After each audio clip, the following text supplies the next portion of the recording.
Hello, everybody. This is an interview with Max Rempel, PhD, and my name is Sephira. Today is February 19th, 2019. It is a Tuesday afternoon, and I'm grateful that Max and I could manage to meet at this time. We are both on the West Coast, Arizona and San Diego, respectively, so that's nice.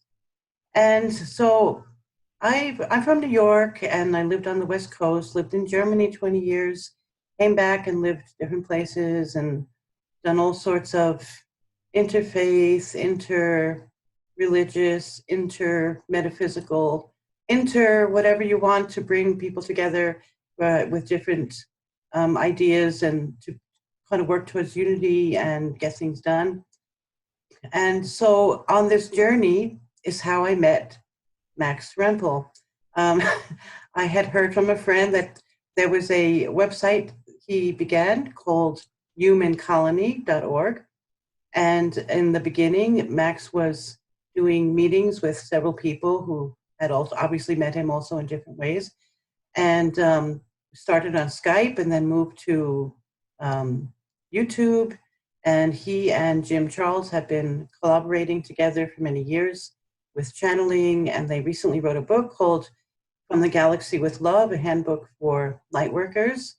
And Max has also written other books previously. In 2011, Max wrote Celestial Science, which I'm going to be asking him about, among other writings. And so we're going to be asking, for those of you who don't know Max very well, I met Max back in 2014.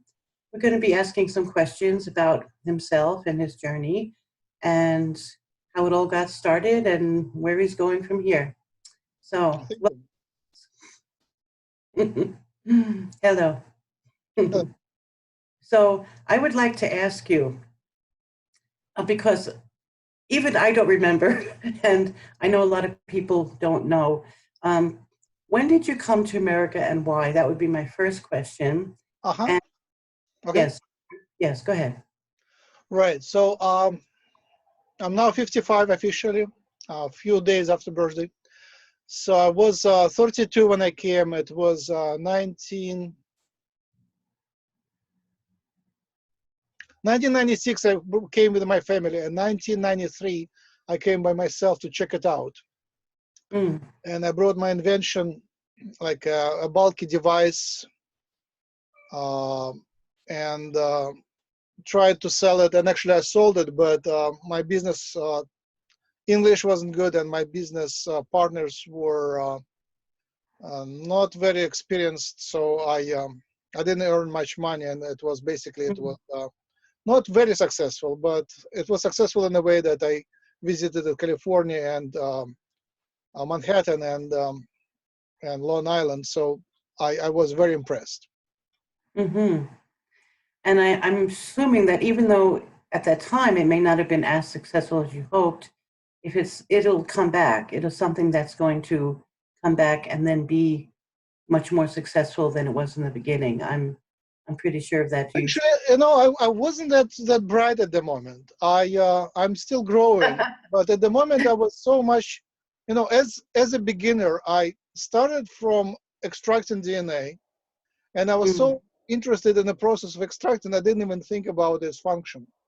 So it was an extractor. So I don't think, and after I finished, I grew over it, and you know, I decided I would not come back and work on automation of extraction of DNA. It's just too primitive.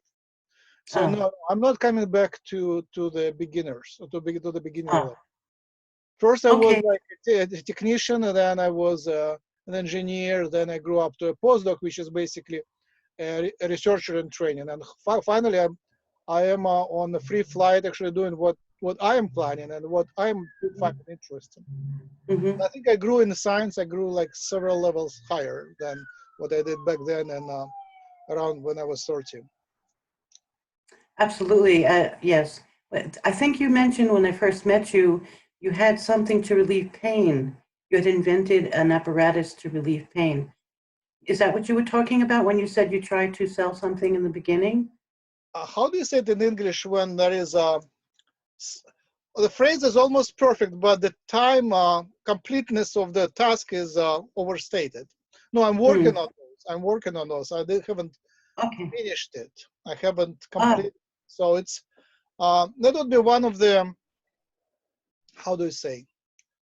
So we know that there are three fields which are three types of electromagnetic field which are beneficial for you, which is a red light, including near infrared, which is like whatever you see on the stoplight. That's it. Whatever if you have a mouse with a red light coming out, that's it. It's very helpful, very healing, but you need to get a lot of it. So this is not what I invented. It was discovered in 1968 by a Hungarian scientist using lasers. So it's about many years later. I think it's like 40 years later or something. So 50 years later. Now, the second light is, it's called millimeter wave. It's almost unknown in the West, but there are Chinese and Russian companies which make millimeter wave devices. And these are pretty tricky because it helps you open your chakras, but then you have to do the actual healing. So it's not doing the healing by itself. It's more like a tool for an energy healer to do the work. And the third one is, it's called pulsed electromagnetic field, and you can buy lots of those on Amazon. These are usually amethyst mats, and some of them are pretty inexpensive, like $300, but typical is pretty expensive, $3,000 to $3,000.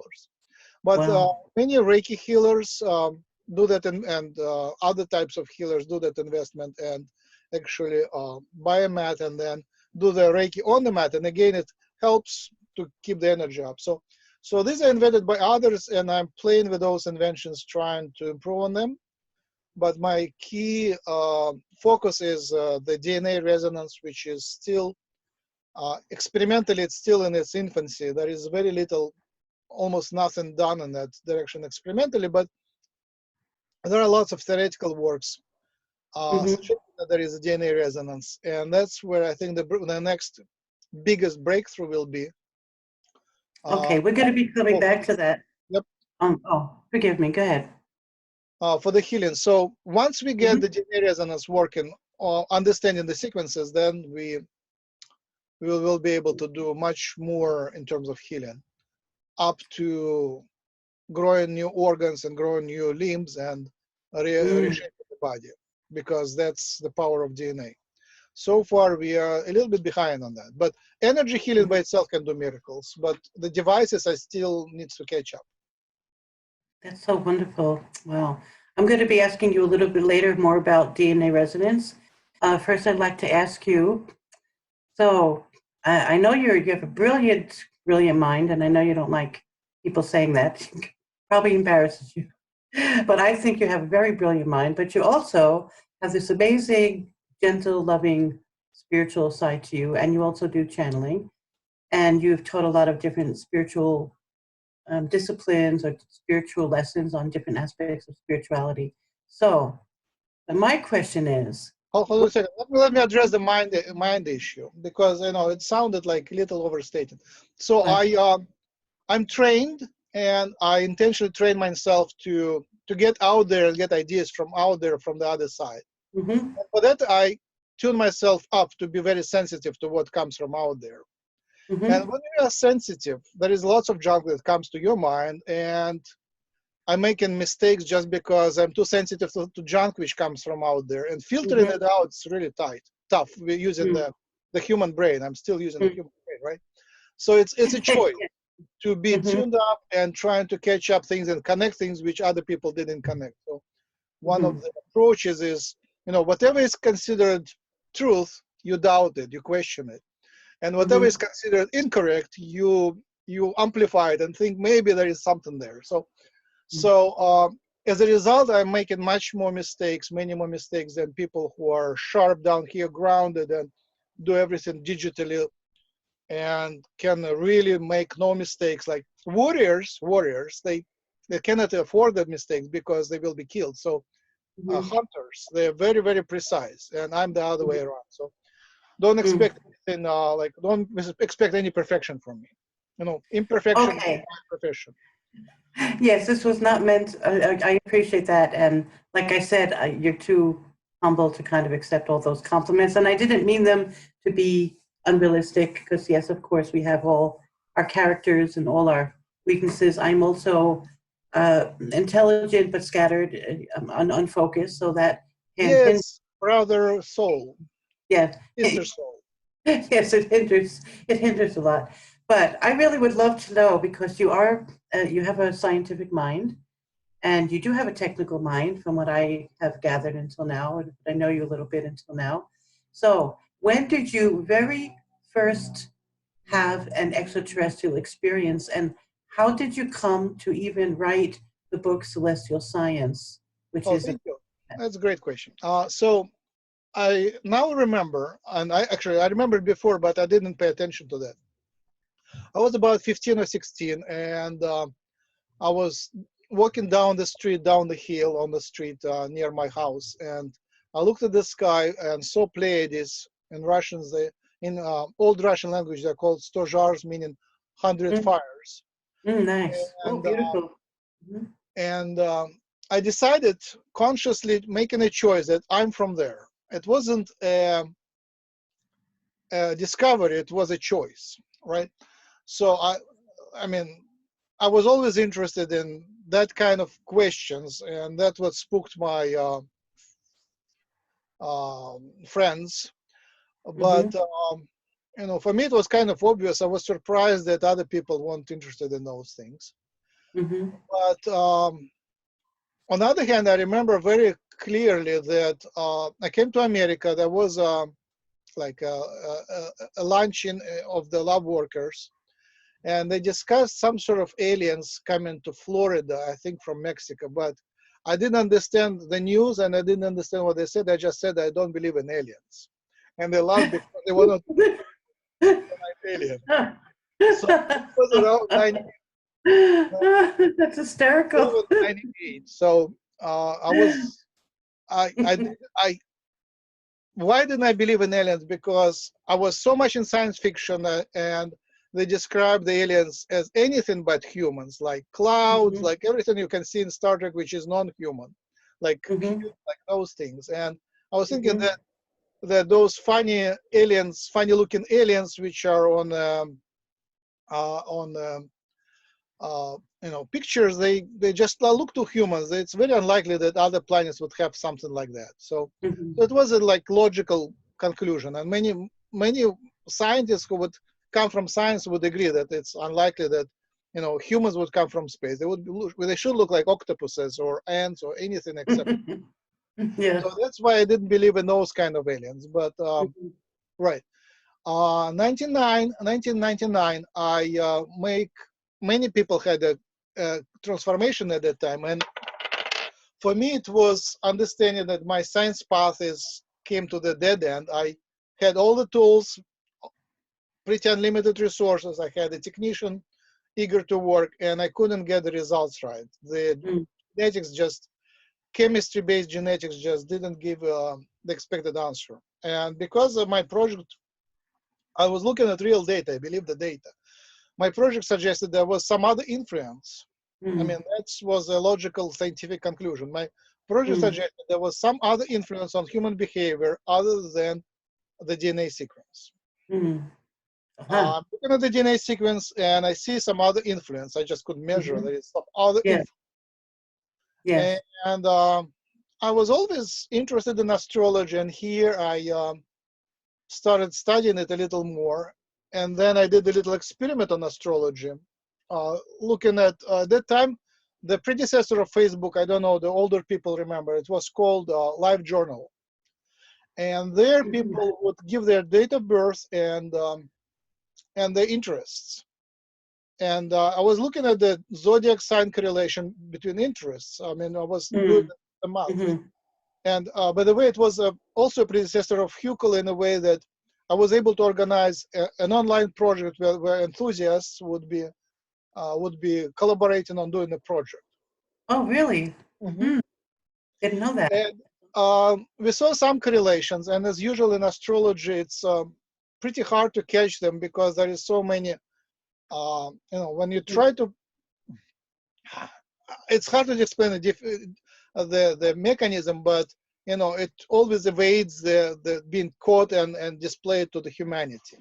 But I Yeah. found after I did the initial calculations, I found that Gauquelin, the French scientist, or Gauquelin, published a lot of serious studies in 60s, and now there is a branch of astrology where people do the same kind of research very seriously using computer simulations of planets and Wow.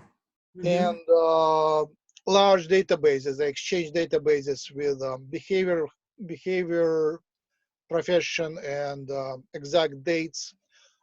Western culture, like France and England, they record the time of birth very precisely. In Russia, we just have the date and no time in the record.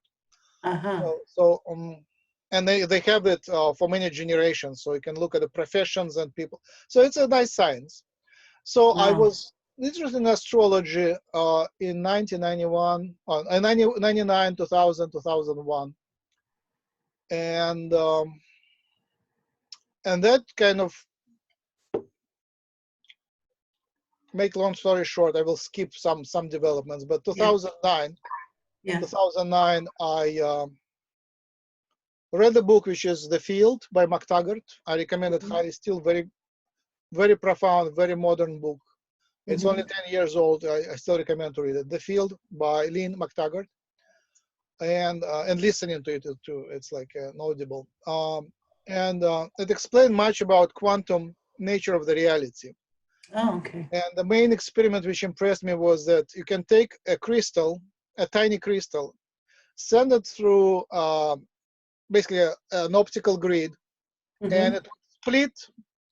The crystal would split and pass through two doors or two windows and leave a diffraction pattern, or it's called interference pattern, on the measuring device. So even the crystal made out of 100 atoms, so now I think they make even bigger crystals, have the wave property. They can resonate. The whole thing can resonate. They can split into two parts and resonate. So that was a very good demonstration that we are basically waves, and we can resonate and do things. And after I closed the book, I said, let me check out the aliens. I mean, the logical jump was very weird, but for me, if we're quantum, then let's check out aliens. I don't know, maybe it sounds not too logical, but for me it was my birthday, and 2009. Let's check out aliens. I opened YouTube, and then I couldn't sleep. I was researching the aliens since then, and I got sick because I recognized these gray photographs of grays. I recognized them, and they made me sick for some reason. Wow. I recovered maybe half a year later, but I recovered as a believer. Actually, I was believing from the moment of recognition, but I recovered, and I gave my present. At the same time in February, I went to a search for my city, which was Rochester, New York, and and I found the group. I visited the group right away, and I met there the person who's Rosemary, who was speaking at the at the at the Danceville. You saw it, right? And Yes, she was speaking exactly what she was like, the same story. I mean, her story didn't change since then. And so it was even bigger initiation into the topic. Yeah. Right. How did you meet her? How did you meet her? In the group, there was an interest group, UFO interest group. Oh, in Rochester. Okay, I get it. She was speaking there. I just entered. She was speaking. She was a presenter. Okay, thank you. And after that, I presented my presentation on evolution, because the main problem is how do we know that evolution comes from? We come from genetically we are related to the life on Earth. We are very similar to mice, to others. Very, very, very similar. And how is it possible that the human-looking aliens come and they're similar to us, you know, in appearance, and also we are similar to mice? I mean, that was a weird paradox, and I sort of resolved it through seeding, cross-seeding, and Mm, interconnection. So basically, evolution goes, but once in a while, aliens come and tweak it. mhm, So now we know how it happens. But at that time, it was either that or that, and then we had to merge the two. mhm. Um, and then I wrote that into a book. That's about it. Oh, so the teachings in the book about reincarnation and Yeah. all the different aspects of teaching, um, how did you develop that understanding? And how has that understanding of celestial science, 2011, evolved since then until the book From the Galaxy with Love, which has a similar premise of extraterrestrials and spiritual life and growth, ascension, and things like that. But I'm sure you have evolved much more since then. How would you compare your experiences between the two books? Oh, there is like first question was how did I get to the other points of the book? So the Yeah. alien part was came from combining UFO, crop circles, paranormal research on YouTube, and much of that was from Bashar. So Mm-hmm. I listened to all Bashar I could find, and it was mostly from Bashar. Mm-hmm. But before 2009, I was still researching the soul, the spirituality, the oversoul. So this uh, Mm-hmm. metaphysical part, which doesn't involve aliens, I was researching that before, so I was already primed to that. It's the aliens which the human-looking aliens which were very suspicious, but then I Mm-hmm. accepted that as well. And Mm-hmm. the answer was that yeah, we are exceeded many times, and we evolved and we evolved meanwhile. Meanwhile, Mm-hmm. evolved, modified, Inter- evolved, modified, evolved, modified. mm-hmm. So that was my answer. Okay. And much of the evolution, I think, was happening in parallel on many planets. So maybe Mm-hmm. repeated the evolution. We and other planets might have. So there was. Then we have to accept the manipulation of time. So there's like archetypal evolution, and Mm-hmm. evolution on our planet might have followed the archetypal evolution on different planets in different times, something like that. Mm. And Okay. anyway, so spiritually was primed, aliens are researched, and at that time I was thinking that I'm speaking mostly to non-believers and try to prove with references Mm-hmm. that these things are true. So it was more like a scientific paper. I gave a lot of references, and everything that I read or watched on YouTube I referenced in that book. So celestial science has lots of references. Mm-hmm. That's And then great. another book was I spoke to a young teenage girl, a daughter of my friends. I was doing Reiki on people and did Reiki on her. And she was clearly like a very advanced hybrid. And she didn't need any proof. She didn't need any proof. So she Mm. wanted the other way around. She wanted, to learn as much about how things are without, me trying to convince her. She was already a believer. She just wanted more information. So Mhm. the idea was, how about we write the book for this kind of people who don't need convincing? We just need Mhm. to tell the story in very simple terms, how things are, how Mhm. things were, the history Mhm. and the situation, without making it too dark or too bright, just neutral. It's Mhm. like like would you would explain it to your own uh, computer. Like if it Mhm. is a smart machine, you just it wants information, it doesn't want any emotions. So that was That's great. Yeah. right. So that was the book From the Galaxy with Love. Of course, there is Yeah. like a lot of love emotion, but Yes. there is Yes. no. I repressed all the emotions trying to convince anyone. Yes. And also, it's spliced with Jim's channeling. So thanks to everybody who did the transcripts. We edited the transcripts, make them pretty, and spliced the story, which is a textbook basically story with transcripts. So it's like Yes. a spliced version. Okay. So my question is, in celestial science, you quoted and you referenced a lot of other teachers, and in From the Galaxy with Love, this was your own experience now. So you went from learning a lot from others to being able to teach it yourself because you apparently had experienced all of these things that you're speaking about, what would you say? Would you agree with that, first of all? And what would you say was the deepest understanding that guides your life even now?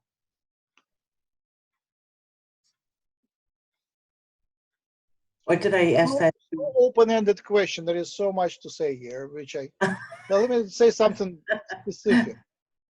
Okay. I keep forgetting the name of the friend of Lakesh, but at some point I invited the aliens, and a friend of Lakesh came, and I didn't see him, but I felt him coming inside me, and I was in his body, and he was in my body. So Mm. I was completely awake in the middle of the night, and I felt myself in being in two bodies, in my body and a very wide, fat with fat fingers body of someone else. Mm. Mm-hmm. And in the beginning, I was very scared because I recognized the nightmare from my childhood. It was like Mm. being completely helpless, tied. I mean, unable to move. Paralyzed, yeah. Yes, Yeah. and there were huge things happening which were out of my control. Mm-hmm. And I was scared, and I was thinking, am I sick? Is it like the sickness Mm. which I think in the childhood I was sick with some fever and Mm. high fever, and nearly died Oh, from was it infection. like rheumatic fever, for example? Yeah, Something. something I don't remember the name, but Okay. like a bad flu. And Mm-hmm. and then it was like I was near death, and there was that fear. But here I Wow. felt that my body is just fine. And I Yeah. thought, oh, maybe that's aliens coming. And I decided, if this is aliens coming, then they're welcome, and I'm okay. I can survive. They will take care of my body. So Mm-hmm. as soon as I calmed down and decided to be positive about it, it was fun. It was like a roller coaster ride. You know you're safe. At least you decided you're safe, and try to enjoy.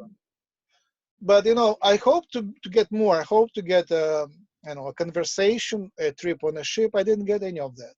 So everything else Mm-hmm. is from somebody else's experiences, like Mm. Rosemary's experience. That I interviewed her and James Borg, who was there, and I ran an abductee support group in Rochester. So we had nice people coming and sharing their experience, and I was the Mm-hmm. one who was a typical researcher knows everything but never had his own experience.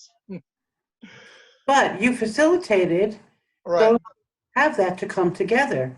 And now because of you, you facilitated Jim Charles to gain the confidence and the platform to be able to channel the aliens who first contacted you and wanted to speak through you, but then they found Jim and said, here's a great team. Max is like the hardware, Jim is like the software, and we're going to be able to communicate to the world. And it Yeah, was, that's a great question. Would Jim come the same way if I wasn't there? it could, if it was his fate, it probably would have happened eventually. But Would be like just somewhat different. yes, who knows? But I mean, you really, I have often said to myself and to Jim and to others, I need somebody like Max in my life, somebody to just come in and help me, give me the confidence, set things up for me, sit me down, say, you just do it, I'll take care of everything else. And that's what you did for Jim, and that was pretty amazing. So your role is just as vital, in my opinion, as anybody else who are having all these experiences, because you're like the glue that brings it all together.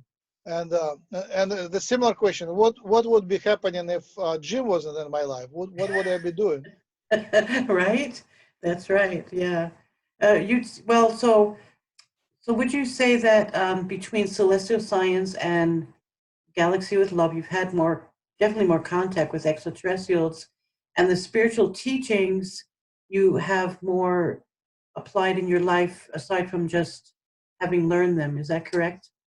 Like the meditation and the different spiritual ascension processes that you speak about. Right. Yeah, What there is so much to say, and I I should. know. And I was going to get a specific. Well, let me say something specific. Specific, it's a Yeah, decision. Basically, it's a choice. yeah. The choice is it changes a little bit as you learn. But basically, it's a choice to be the hands and eyes of God, and allow them, the higher team of guides, to guide you. So trusting your Mhm. guides and trusting um, the intuition, and then as I think it was Krishna Das who said it. It's the ultimate, or Ram Dass. I'm a little confused now. I It think it doesn't was Ram matter. Dass who said that the ultimate choice is to love this illusion. And Okay. I translated it as the ultimate choice is to love the matrix. We are living in a simulation, and apparently lots of beings are uh, labor to support the simulations, like the elementals and the angels and archangels and uh, time lords. They all support the simulation. So they help this experiment to be run, and what we can do is to help them to harmonize the experiment and help them to run the simulation. Yes, absolutely. Yeah, if I understand simulation well enough, like I know some people feel like the universe is just one big hologram, and I don't know quite how to take that, which means it can collapse at any time. Is that correct? If it's a Say again, hologram. can collapse it? A hologram can collapse at any time as well as expand at any time, correct? I think they have a backup copy. If it collapses, they can restart. Okay. Most of the time, I feel like there is a click in me, and then it's like, "Boo!" And that happens usually when nothing else is happening. So I'm thinking they just restart the system after a system upgrade or something like that. Because Wow. nothing is happening. I'm in complete quiet. There is nothing happening. And then there is click. And Hmm. I just look around. It's a new world. It's like something a little bit changed. And there is a little, the tape of the movie is glued, like, Hmm. and Hmm. I felt like we started a new tape. So I think Hmm. they have the backup copy. Don't worry about collapsing. Well, it's more like I'm trying to grok the concept of a holographic universe, what it exactly means. And that's why I'm like, I just use that. It seems very rather tenuous and flimsy, although I know that everything that looks solid is not solid. It's energy. We Yeah, only keep it as take solid. for example how they wrote Star Trek. There was Roddenberry who came up with some ideas. Then there was like a lot of writers, maybe 3 or 4 writers, who would write different scenes, different dialogues. Mm-hmm. And there was management of the company who would decide which parts which of the scenario of the plots would go, and which they would kill. And then at some moments, as the actors were playing, they would come up with new ideas and they would rewrite parts. Ah, mm-hmm. And Woody Allen is famous for he has the budget for his movies, and he usually leaves at least half of the budget for rewriting and replaying. So he does the first plot, writes it, Mm-hmm. the actors play it, then he would edit it, and they would play it second time differently. So I think Mm. that's the perfect model for our universe. I think it's lots of different, like enormous number of different entities are writing the plot, and combine it in one. It's like Windows, like a complete mess of Yeah. different codes. So that answers my idea about why the flat Earth movement is so popular, because lots of code for our matrix was written in the Middle Ages, where people believed the Earth is flat. So Mm. they wrote a lot of code for the flat Earth, and that code is still in our system. So don't be surprised that I'm looking around at the Earth looks flat. So we're still using the code which was written back there.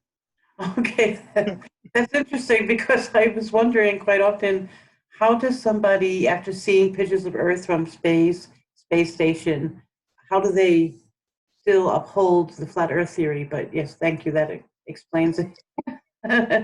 Thank you. Okay, so you've written some books, and the most recent one, from the Galaxy with Love. You do channeling. You're doing your DNA research. So, can you please explain what is actually DNA resonance? What is it in the simple layman terms that we can grasp it? Where are you going from there with it, and where are you going with the extraterrestrials and the books and the channeling and the spiritual community, if I may ask? I think there were two questions. Let me ask the DNA one. Okay. So, um, in, so this matrix, although it's illusional, it's simulation, but it has its own laws. And the substance is pretty hard. So when I knock on the table, it's pretty hard. So it's a well-programmed, very well reproducible simulation. And Mm-hmm. the life is a process within the simulation, but it's very sturdy, reliable, nice process. I look at the window, I see the green trees. It's San Diego, so it's green. They have new now, just came out like last 3 days. Mm-hmm. So the life is based on the code, and that code is very material. The DNA is a code for life. It's Mm-hmm. the physical program which allows the life to exist. And now we believe that there is some spiritual program which is in another dimension, but in this physical dimension there is that physical DNA. We can extract it and take it in a tube. We can actually see a white substance which is the DNA, and you can put into a sequencer that will give you the sequence of letters, which is A, G, C, T, in any order, like G, G, G, G, G, A, A, A, T, T, T, T, T. Wow. So, and that sequence is pretty reproducible. As I said, we can sequence a human and a mouse, and you can see there is like a lot of similarity there. Mm-hmm. Or if you can see sequence two humans, you can see just very tiny differences, maybe less than a fraction of a percent differences between the two humans. So it's very reproducible, very reliable. If you sequence an alien, a human-looking alien, you would possibly see maybe a few percent difference, but it still will be very similar. So DNA is very real, and I would say DNA is much more real than many other things, because if it is, there is a mechanism which makes sure it works. If the DNA is broken, the being wouldn't survive. So only good DNA is inherited. So it's very stable. Now, at the same time, if you look at its structure, it is a molecule. And the molecules, as you know, are not very hard. They are made out of clouds. DNA is made out of clouds. It's all a quantum phenomenon. It's spiral clouds of electrons, protons, and clouds of nuclei, but these are all um, I would say entities of the atom level, subatom level, which are defined by quantum chemistry, quantum physics laws. So these are cloud entities, cloud elements. Yeah. And they behave very much like quantum particles. They have very interesting properties of being able to resonate. Especially interesting is a resonation of spiral clouds, because spiral clouds are, it looks like they are specially designed by the whoever designed us, the God, the evolution, the angels, the higher level beings. They're specially designed to be portals between this dimension and this physicality and higher dimension, because it looks like they are capable of working as a laser or as some other resonator, where they accumulate energy and collapse it into a single point. And when you have a lot of energy collapsed into a single point or focused on a single point, like into a single point, then you can accumulate enough to do transdimensional jumps. So I think DNA does it all the time by oscillating, decondensing and condensing the energy into a few points in the DNA, and it would transdimensionally connect to another dimension. So I think it is the main interface between this physical mind and higher mind. And obviously, I think in the DNA somewhere in the code there is also the The veil is also encoded in the DNA. The veil is that illusion that we are separate. I think it's also Yeah. encoded in our DNA. I think that there is Mhm. a special trick making us believe that we are separate. Because in a dream, I think we are going there. But when we Mhm. wake up, there is a special process in the DNA which makes Mhm. feel Yeah. connected but believing that you are disconnected. I think Yeah. it's a very artificial, self-sustaining Mhm. mechanism which was plugged on top of what we had before. Part of it Mhm. is cultural, but part of it I think is in our design. Resonance. What is resonance? It's like if you have a. I don't have any. Hold on a second. Oh, here. The resonance is my voice. That Mhm. is like something oscillating there, Yeah. and it travels through the air to the microphone. And Yeah. there's a membrane there which Mhm. captures the resonance, captures Mhm. the wave, resonates with the same frequency. Mhm. Then there is an electronic device that measures that resonation and transmits it to you. Mhm. And there is also your speaker, which makes vibrate. Then the sound vibration comes to your ear, it vibrates there. Then it's transmitted through the neurons to your inner brain there, and I mean from the ear closer to the Yeah. center. Mhm. Yes. And then there is like some recognition, which is another resonance between electric signals to Mhm. patterns in your brain, which then match by resonation. So on the way from here to your brain, there is like several levels of resonation. So I believe DNA resonance is the key because there is a code there. Mhm. Uh, and that's, I believe, is how the code is making the life happen through the resonance. Okay. Uh, it would sound um, heretical to the mainstream trained scientists because Mhm. they believe everything is happening chemically. They cannot wrap around their mind about Yeah. Yeah. around the idea of resonation of DNA. But So, for people who are not spoiled by the mainstream education, I think it's pretty mhm. obvious. Yeah, absolutely. Would you say the goal of understanding and making breakthroughs in this understanding is so that we can communicate better with other dimensions or make a jump Yes. Uh-huh. into? Is that the whole idea of it? I think that's one. And the second, so basically it opens the idea for metaphysics becoming mainstream Mm-hmm. and meditation becoming one of the main tools for Mm-hmm. living, for life. But also it is, I think it would save the humanity from deception. Because I think once we get better understanding of resonation, we should be able to make helmets which would allow the synthetic telepathy. They Wow. don't have to be helmets, it could be anything wearable, but Yeah. once you Yeah. connect to uh, connect two minds with the technology, these two minds should be able to develop telepathic language. And once you develop it, I think taking the helmet off would allow us to Mm-hmm. keep the telepathy going.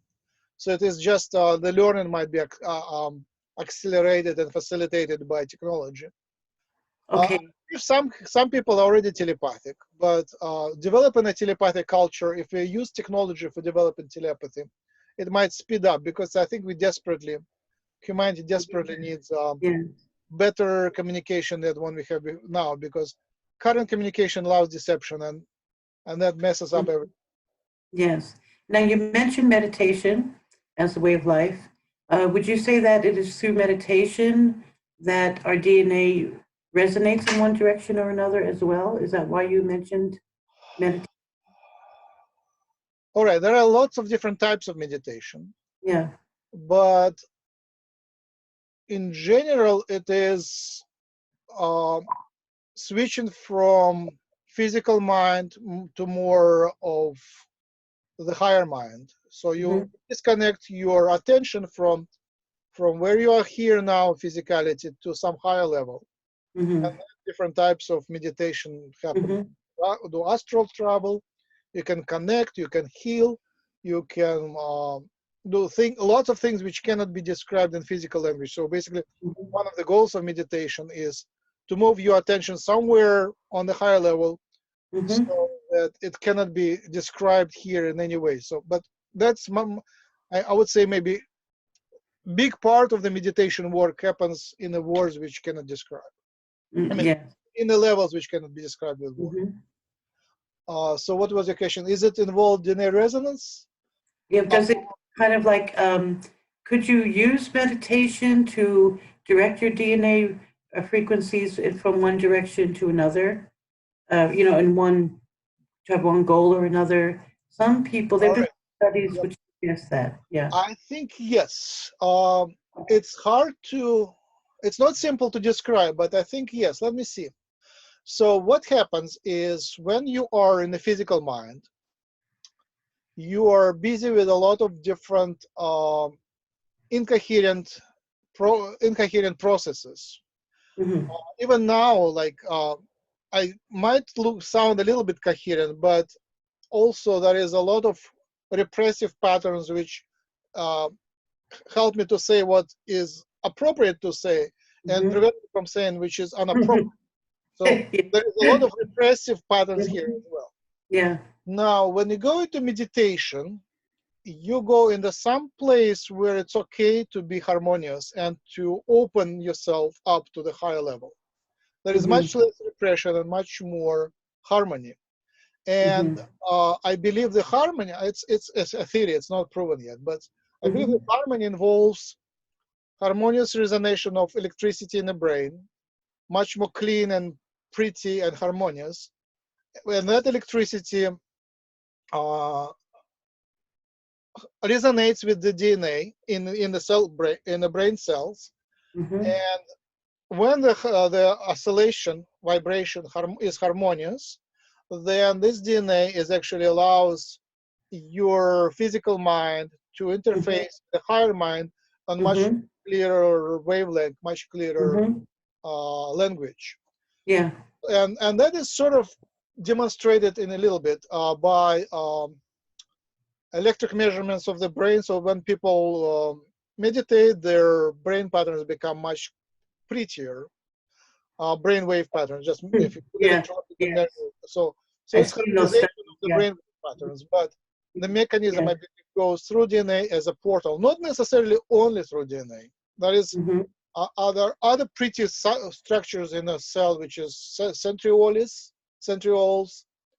Mm-hmm. microtubules, cilia, flagella is not in humans, but cilia, and that's about it. But these structures also are pretty, but they don't have the code. They don't have the chemical code. They're very uniform in their structure. These are like Mm-hmm. crystals in the cells which are not encoded, but DNA has a code. So when you resonate your DNA, you actually plug in into something much more specific. You have Yeah. a bar Yeah. tag, barcode allowing you to plug in a specific part of the higher level. This Mm-hmm. higher level Mm-hmm. might make. Yes. And I've also heard, and I know you've heard, that if we have two strands activated, right? But if we had three strands, we would be able to move into the fourth dimension more easily. Is that correct?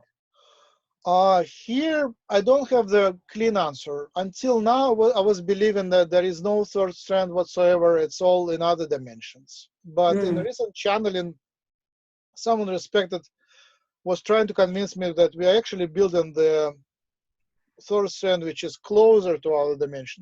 It still wouldn't fit there. There is no space. Mm. I have some models of DNA around, but um, I don't want to distract you. But basically, That's there is okay. two strands, and there is Yeah. space for third strand. But if you actually put the molecule there, then lots of chemistry would be messed up. So there is no Mm. space for the third strand. So it should be Mm. somewhat other dimensional, or Interesting. Okay. uh, maybe it would be like separate from these two strands. You cannot actually make a three-stranded DNA. Mhm.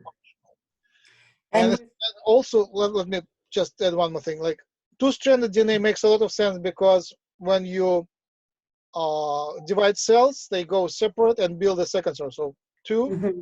separate, build a second. If Yeah. that's two and three, then the Hmm. whole process of division is stop. You need like so to reinvent the whole system. So I get I'm not sure how the biologically how to feed any additional strands in our biology. It's pretty that. Okay, that's pretty messed up. interesting. So Thank I you. assume if something like that happens, it should be in parallel realities and parallel layers of the matrix, not in the physical. Well, thank you for explaining that.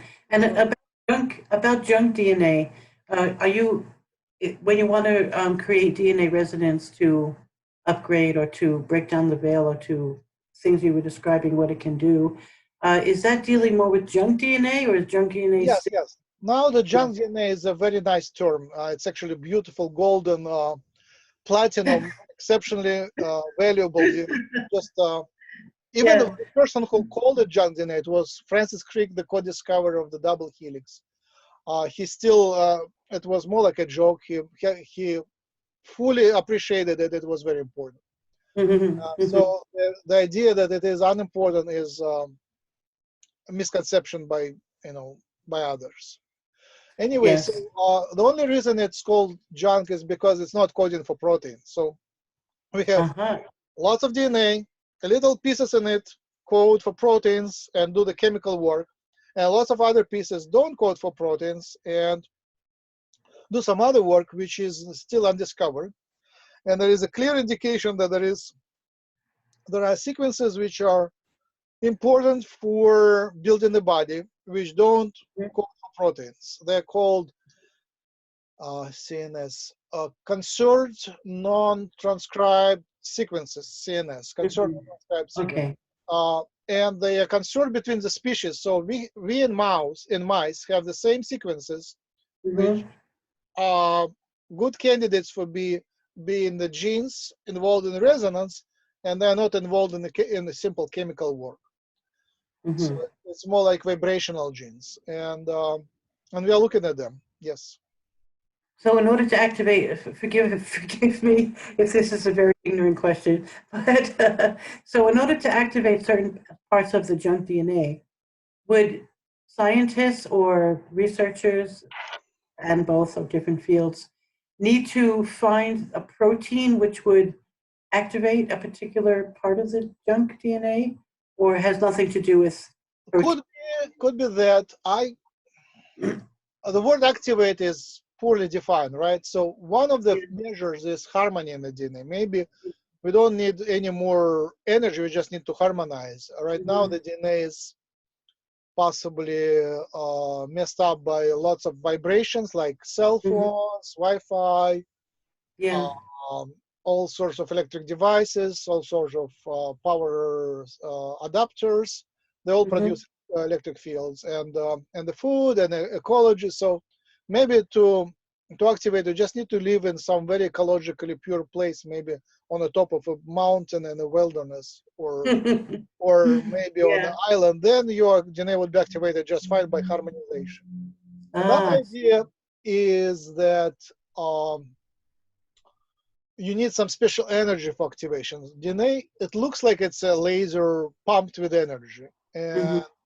whatever you feel, like you feel healthy or sick, is a amount of harmony, but also it's amount of energy within the DNA. So if it's pumped properly, then it's vibrating Mhm. properly and everybody is happy. All your cells are happy and you're shining.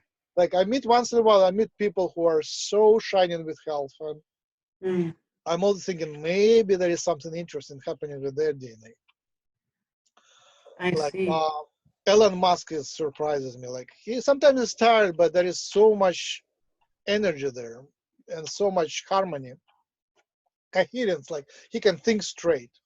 So that's amazing. I Uh, wonder, I think, do you think it has to do with the way they eat? Excuse me, I don't mean to interrupt your thought, but so people like Elon Musk are 1,000% focused, 1,000% in their passion. I just saw recently on Netflix, it's called Mission to Mars, but it's like a documentary between our progress going to Mars in the past and how Elon got involved in it. And then it's sort of like a theatrical drama of, you know, we're going there, we're already on our way. It's like it takes us to 2009 or something like that. So Okay. interesting documentary and also acting it out. But so do you think that people who are really shining, aside from having such a found their passion so completely, do you think they're also eating like a vegan diet or vegetarian or this also Good got question. I'm pretty sure that Elon Musk has a very unhealthy lifestyle. I think he really okay. drinks. He doesn't smoke, but he drinks stuff, and his lifestyle is not very healthy. I think his coherence comes from him being an advanced hybrid first, and he succeeded in straight straight straight lighting the energy. So he's supported by lots of people, Mm, and he's supported by mhm. lots of angelic forces because I think he is doing very good projects. Yeah. So the energy that goes through him is actually is responsible for him uh, being Okay. harmonized. But in terms of mission for Mars, I think he is pretty advanced. So I don't think he says publicly everything that he knows. I Right. think because he is so much involved with rockets, I think uh, he ought to know everything about aliens much more than we do. And he knows that there are secret bases on Mars. And Yeah. the reason he still pushes for flying on to Mars on our outdated technologies is because I think once mainstream gets there, at least some colony, like Mm-hmm. exactly what Mm-hmm. he promotes, as soon as mainstream people have a colony on Mars, we then graduate officially. By galactic laws, we Yeah. graduate. Because if our runaway civilization, our cabal is on Mars, Mm-hmm. it's not counted. It's not us. It's some uh, beings from our species stole some technologies, but they are Mm-hmm. not mainstream. And Mm-hmm. Musk wants to do mainstream colony on Mars. And then as soon as we graduate, they count us as galactic multiplanetary species, exactly what he says. So I think he understands his agenda much better. Like when he, there is that couple of seconds of the recording when they shoot the rocket, launch the rocket, he Mm-hmm. speaks in the microphone. We ask all entities involved to let us do the launch. Oh, wow. Ooh. Oh. I think I did it verbatim. We ask all entities involved to let us do the launch. Wow. That's awesome. So Yeah. I think he is very much educated and he knows Yes. what he's doing Yes. in that So I respect. was wondering, do you think that what we eat affects the DNA resonance and the development of? Of course. I mean, when I have a dead, you buy produce fresh and you know it's alive. Mm-hmm. You know it's alive because it's sometimes the cabbage grows, the onion grow, it's alive. Mm-hmm. Mm-hmm. If I see it died, I trash it because it's dead. It doesn't have enough vital power Mm-hmm. anymore. Like Mm-hmm. potato can look the same, but one is can still sprout and another is dead already. Mm-hmm. So yeah, I mean the amount of life in the produce is can be should be measured. I don't think it's easy to measure yet, but I think it should be measured. So yes, Okay. of course Okay. it's nice to eat live food. Okay. So I'd like to ask you one of my last questions is, so where are you going from here? Because are you going to be writing another book? Are you doing, I know you're doing your DNA resonance work. Are you going to continue with your journey with the extraterrestrial galaxy um, developments and neighborhood, things like that? You mentioned to me once you were going through, you were sort of like changing your path. I wasn't quite sure what that meant, if I can ask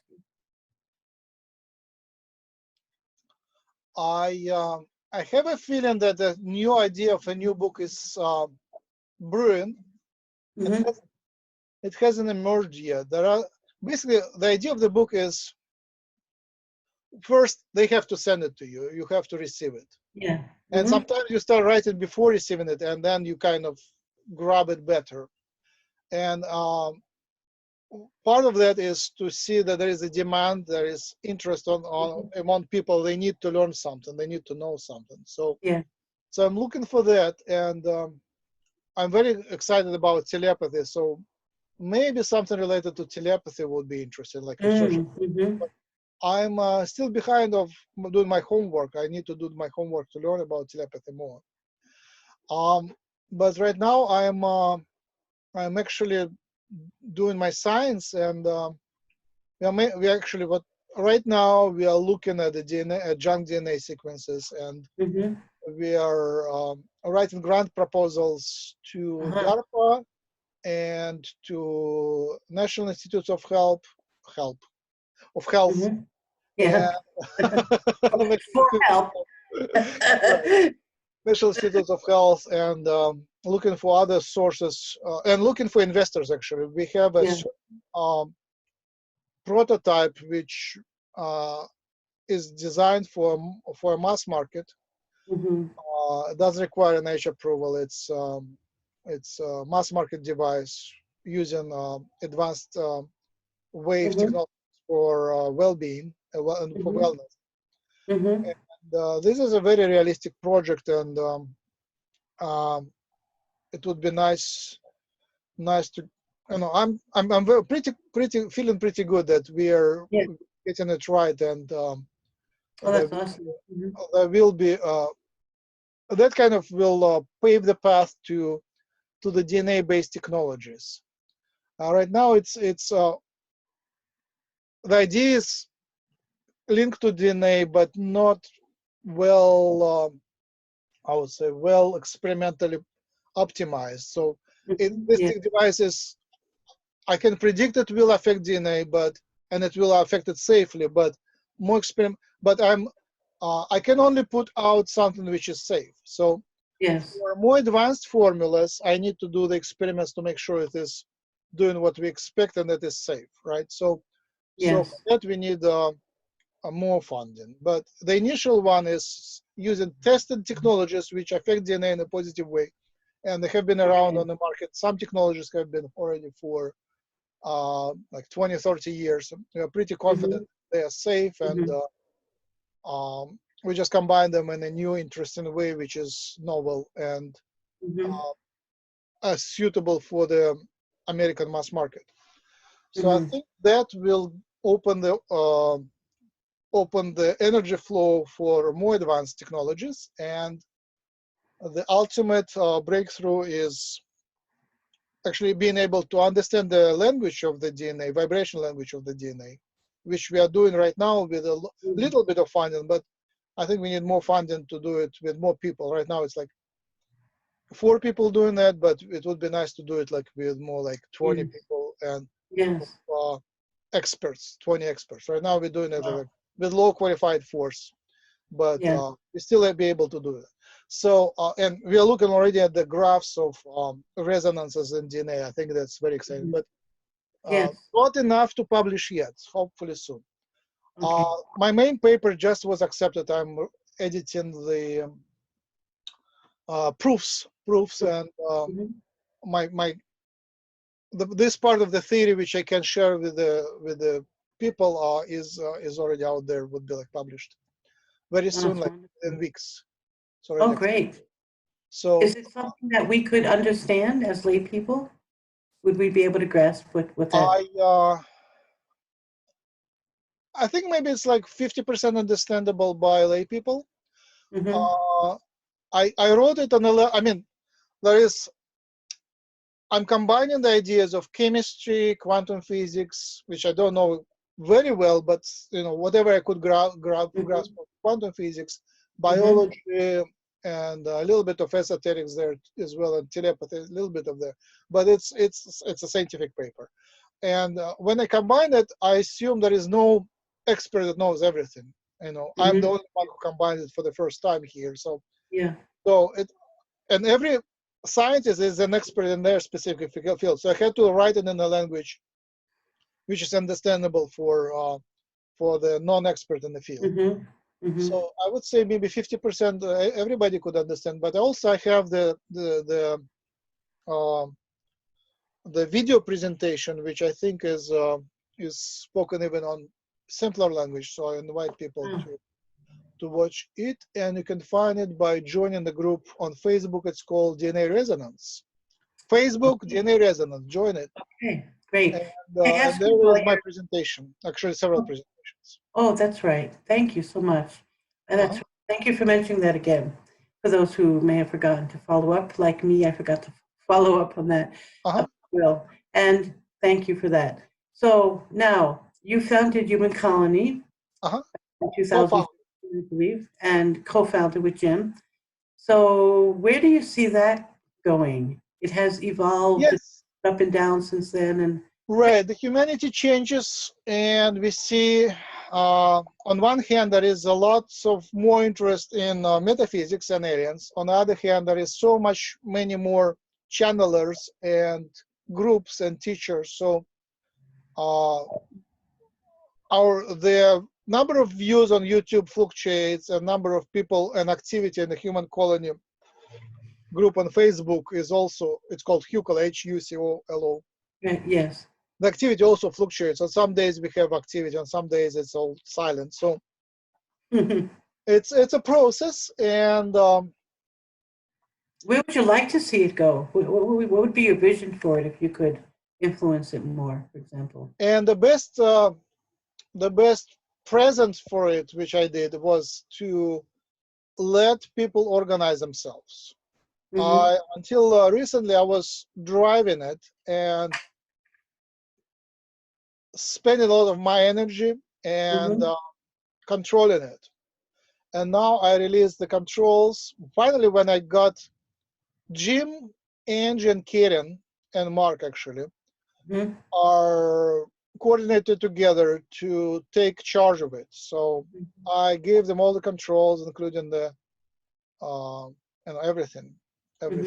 So, and whenever they need help, I give them help. And now my main message for them is that I just noticed that YouTube is being killed by Google. Google bought it. When the Google didn't touch it, it was developing well, but now Google messes it up more and more. So it looks like YouTube is slowing down, and Facebook is still alive and prospering. So I think the people's activity will move from YouTube to Facebook just because there is better communication there. When in YouTube anybody leaves a comment, it is unnoticed by other people. When in Facebook people leave the comment, it's noticed. It's the conversation is live. It's very valuable. So now Facebook has live videos and has video posts. So I think Facebook will take over the YouTube within maybe a few years, maybe 10 years. But the path is, let's move to Facebook. Unfortunately, I'm not a big, I don't love it, but that's where the life is at the moment, where the energy is. I hope that at some future we'll have even a better version of it. But for now, I would say let's move to Facebook, and that would be a better medium for our communication. In terms of, so that's format. In terms of the future of the community, I think we have a great development of this grassroots channeling group. So they just, it was started by Anya Krupski, but then other people actually make it happen. And all those. So it's just for the people to come together. We give you a tool. We pay for the Zoom subscription, so you can grab the Zoom subscription and do the come-togethers. And I think telepathy practice is great, and just reconnecting. So for many people, it is just the fact that other people of the same mindset exist and communicate. That's sufficient. So there is not much more needed. Is just to connect people together one-on-one, few on few, many to many. So we provide a platform, and the advantage of our platform over others is just you come and play. You don't have to actually even pay. You come and play. So that's the advantage. In all the other systems, it's much more structured. It's much more expensive, somewhat more expensive, and Yes. much more organized. So here it's a playground where anybody can come and play, as long And as you thank don't you. harm others. Yes, and thank you for paying for that Zoom link consistently that it can be used for that reason. Thank you. Uh, and telepathy, I think, is the answer. So we need to develop telepathic communities where people telepathically link Mhm. and Yeah. speak. Okay. And So, I'm sure it already exists, but it just didn't, it's subconscious. We already yeah. telepathically connect to lots of people, but we don't realize that it's happening. And I think if Only we deep come up down with, we realize that it's real. yes, absolutely. And I think if we come up with a good way to practice it, because sometimes we're not sure how. Right. I think how poker is great. Poker is one of the great telepathic games. oh, what's it called? Booker? Poker, Can you spell that? card game, poker. Do I pronounce it incorrectly? Oh, poker. Yeah, poker. Oh, okay. I thought you were saying something. You mean the card game poker? Yeah, card game, poker. Oh no, sorry, I didn't catch that.